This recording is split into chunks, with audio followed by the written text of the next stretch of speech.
Good morning, everyone. As today, my channel name is Climate Change and Environmental Sustainability. So today's topic is climate change as a public health emergency. So introduction is, if we talk about climate change, the conversation may be towards the rising sea levels and extreme weather events and natural disasters. But here it is different scenario: increasing of severe waterlogging due to excess rain in the cities like Mumbai. There are severe waterlogging, and there is a by this waterlogging there may be there is a lot of traffic jam.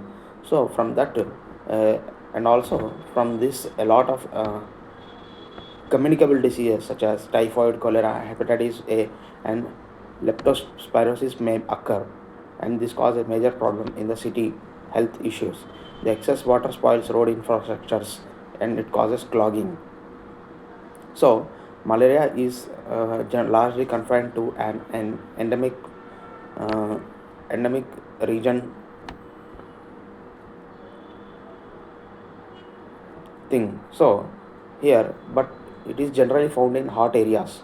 But now it is also found in cold areas such as Himachal Pradesh. So, climate change threats. Climate change also affects air pollution. So as in summers it becomes increasingly hotter. The higher energy use from air conditioning and refrigerator and greenhouse emissions. These emissions contain elevated levels of particulate matter 2.5, microscopic pollutants that penetrate deep into the lungs and bloodstream, exerting widespread effects across multiple organs in the body, particularly the lungs, heart, and the kidneys. Fine particulate matter penetrates deep into the lungs, causing inflammation, reduced lung function, and exacerbating respiratory conditions such as asthma and chronic obstructive disease.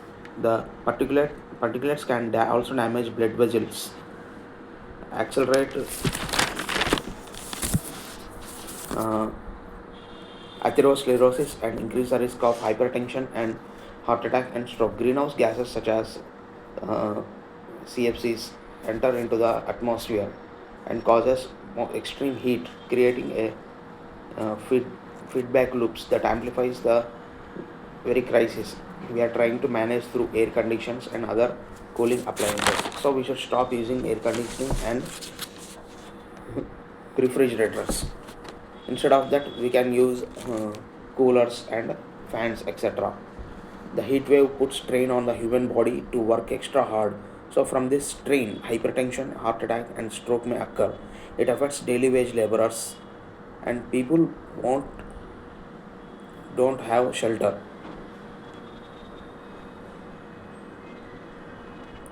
So, it is very difficult to the persons who are staying in the shelter and daily wage workers, especially.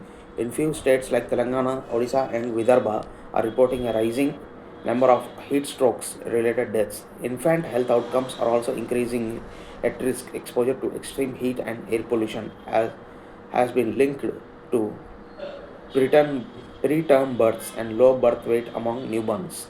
So, impact on food security. The health consequences of climate change also extend food systems and nutrition. Extreme weather events and unseasonal rain disrupts one crop cycles and reduce agriculture productivity, contributing to food shortages and declining nutrition quality of the food crops, combined with rising prices, further compounds the crisis, creating a hidden burden of micronutrient deficiencies and chronic malnutrition, especially among children.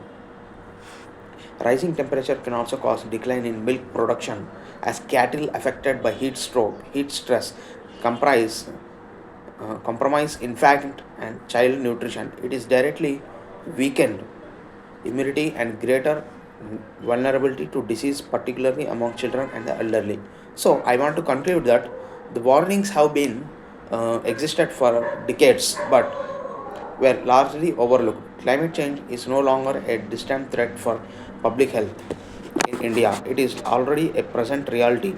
It is a multifaceted challenge. Treating it as purely environmental overlooks it is profound. Human cost, recognizing it as a medical emergency, is the first step toward responding with urgency. So, if we cannot stop the air conditioning and uh, refrigerator, we cannot able to stop the emissions like PM chlorofluorocarbons into atmosphere. So immediately we should stop the emission of the CFCs into atmosphere by not using air conditions and refrigerators. We should plant more trees, more plants, so that our earth will become cool.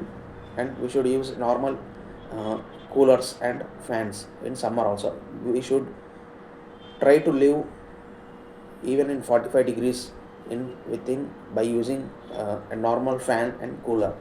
Thank you.